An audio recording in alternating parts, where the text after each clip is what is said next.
Hello and welcome to this week's edition of the INRA 2003 simulations. Starting lineups are rolling by on your right. Jimmy Johnson is on the pole. From Daytona, Hendrick always seems to be up front at the restrictor plate races and qualifying.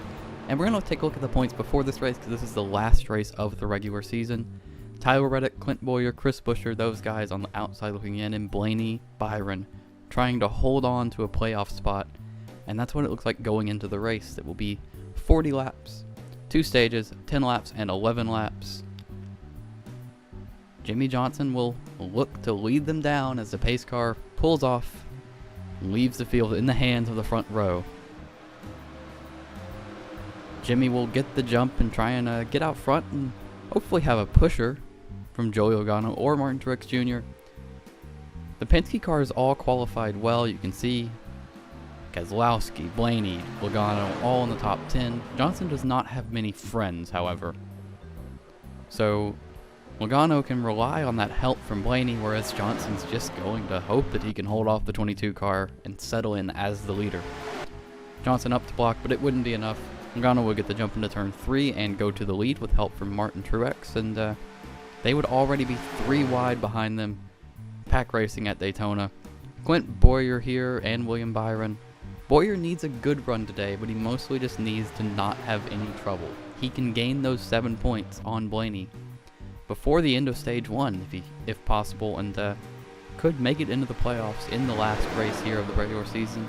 Byron just needs to have a safe run, not hit anything, and he'll make it in safely. Whereas Blaney's going to have to go up there and race Boyer. Further back, guys like Newman, Buescher are all sort of trying to get their way to the front. Tyler Reddick, he can get in on points, only 28 out, but he would need a win. A win would be very helpful for him. He's going to be hard served to beat Boyer and Blaney without letting Buescher get the best of him as well. A 3-car breakaway would form up front by lap 5, Jimmy Johnson leading Keselowski and Ryan Newman. Blaney trying to get away from that second pack, but not really succeeding. This would be the way it would look for a few laps until things changed hands again. That would be the theme of this race, things moving around a lot. No one really able to hold on to the lead for very long. Chris Buescher, he's a guy that's really been hanging back, whereas teammate Ryan Newman moves to the lead late in the stage.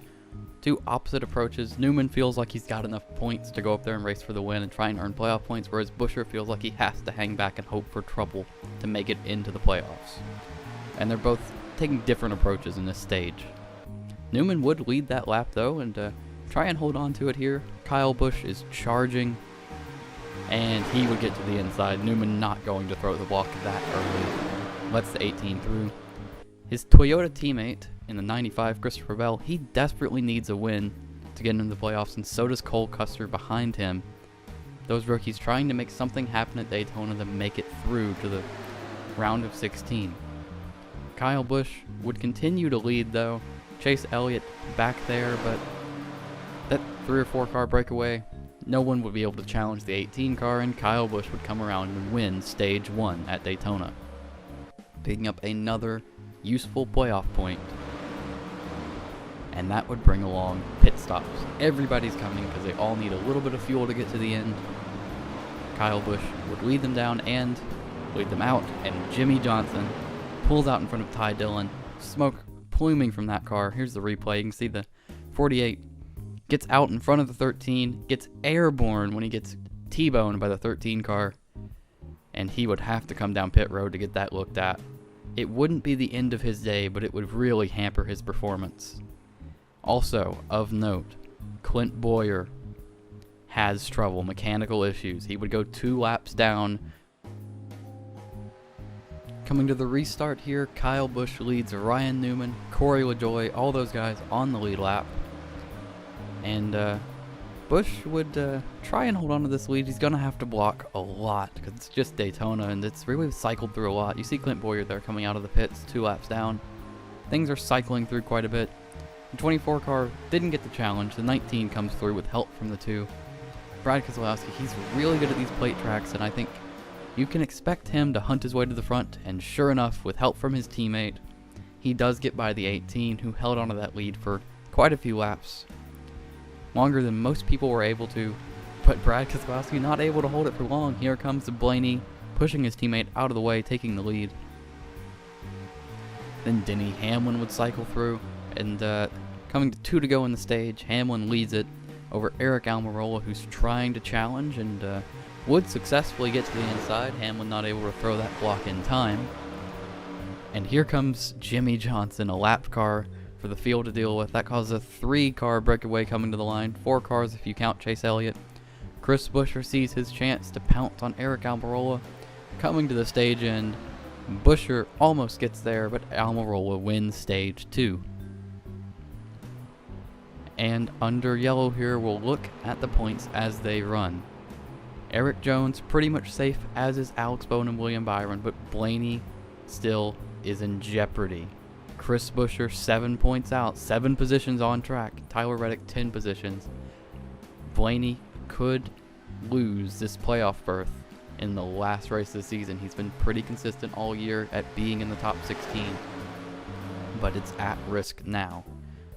Lost capture there on the restart, but he didn't miss much. It's a single file breakaway. Eric Almirola and Denny Hamlin still the front 2, but here comes Ricky Stenhouse, someone who, although controversial at the plate tracks, is very good and needs a win to get in to the playoffs here. He's got help from Matt Benedetto and Austin Dillon, but Dillon might try to look to the inside in turn 3.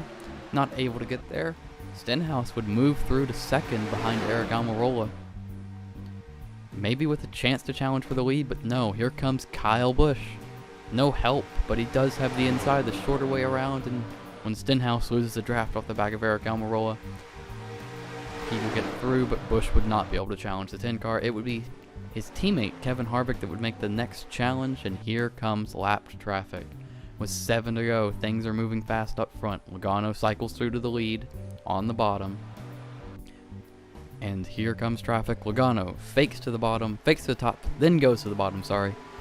He gets through both lap cars, brings Chris Buescher, Matt Kenseth, Martin Truex, Eric Almirola all through with him. It's a 5-car breakaway with 7 to go. Ty Dillon and Jimmy Johnson really stirring up the pack in the back.